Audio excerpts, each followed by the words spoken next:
This is developing. This is becoming who you could possibly be at your best version of yourself, which leads to this question, which is going to be maybe the most high intellect conversation we've had on this particular program in some time. Go ahead, Connor. Yeah, Coach. I hope not, because I should not be asking this question if that's the case. But you brought up something pre-show about NFL QB's EQ as a mark. I had no idea what you were talking about, so we Googled it, the emotional quotient of NFL quarterbacks, and this was the definition essentially.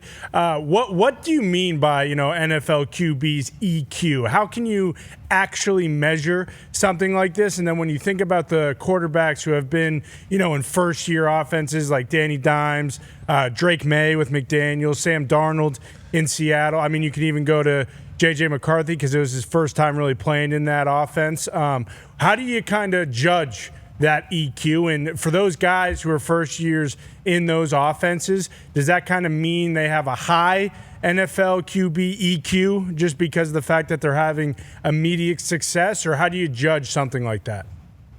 Well, that's a specific individual, criteria to it. I was kind of spinning off of our conversation last week when we were talking about Baker Mayfield. When you look at Baker, look at Sam Darnold, and Daniel Jones, and you could even put Aaron into this category. These guys that are were disrespected, kind of a pissed off group of quarterbacks, and you look at their success, but you look at their path, and I just think there's so much to learn from when things don't go right.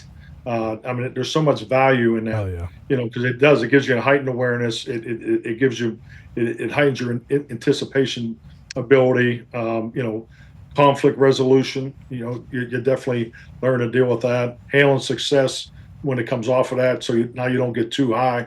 So I just think when you look at the EQ of these guys that are you're playing their ass off, and and Aaron's kind of an exception of the fact, but because he's played so much football, but so much that led up to the season, and I think they're really becoming a team that we all were hoping and that they're going to be. But and now AJ knows better than anybody. He's at his best when he's pissed off and plays with a chip on his shoulder. But I look at these guys that have gone through so much, and they're just playing great football, and I just think it says so much about them personally for what they had to go through. I mean, to go to Green Bay as a young first-round pick and have to sit for 3 years before you play, there's some emotional maturity that goes with that. So, that's hard. And I think, your point, Connor, about, J.J. McCarthy, there's some maturity coming off a national championship and then ability to watch and learn and be behind Sam,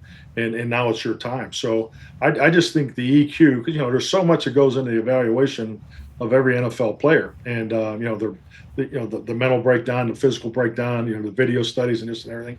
But the EQ is really where the goal's at, and how you judge that, and how you evaluate that, how you quantify that. That's really the beauty that's in the sauce of every organization's evaluation process. Coach, I'll tell you what, you being the guy saying EQ is what we need to be looking for, the emotional quotient is certainly right on par with every conversation we've had with you thus far, which has led to numerous situations where potential backhanded compliments have come from one of us to you, more specifically me.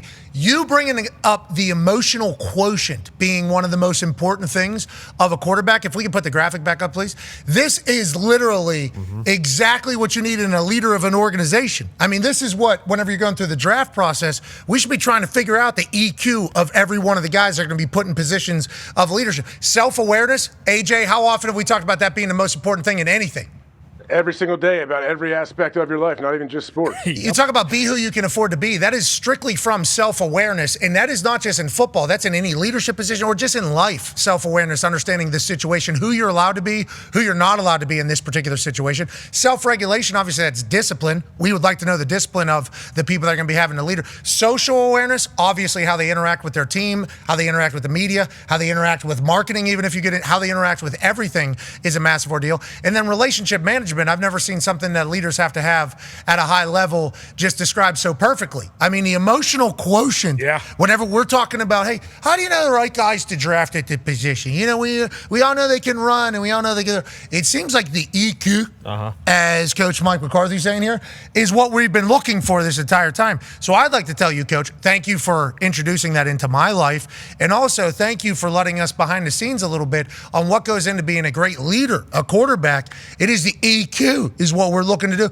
It's the ability to understand, manage, and express your emotions while recognizing the influence of others. That's quarterback in the NFL. True. That's a coach in the NFL. That's a CEO. That's a manager. That is literally everything we're looking for whenever we talk about love and ball.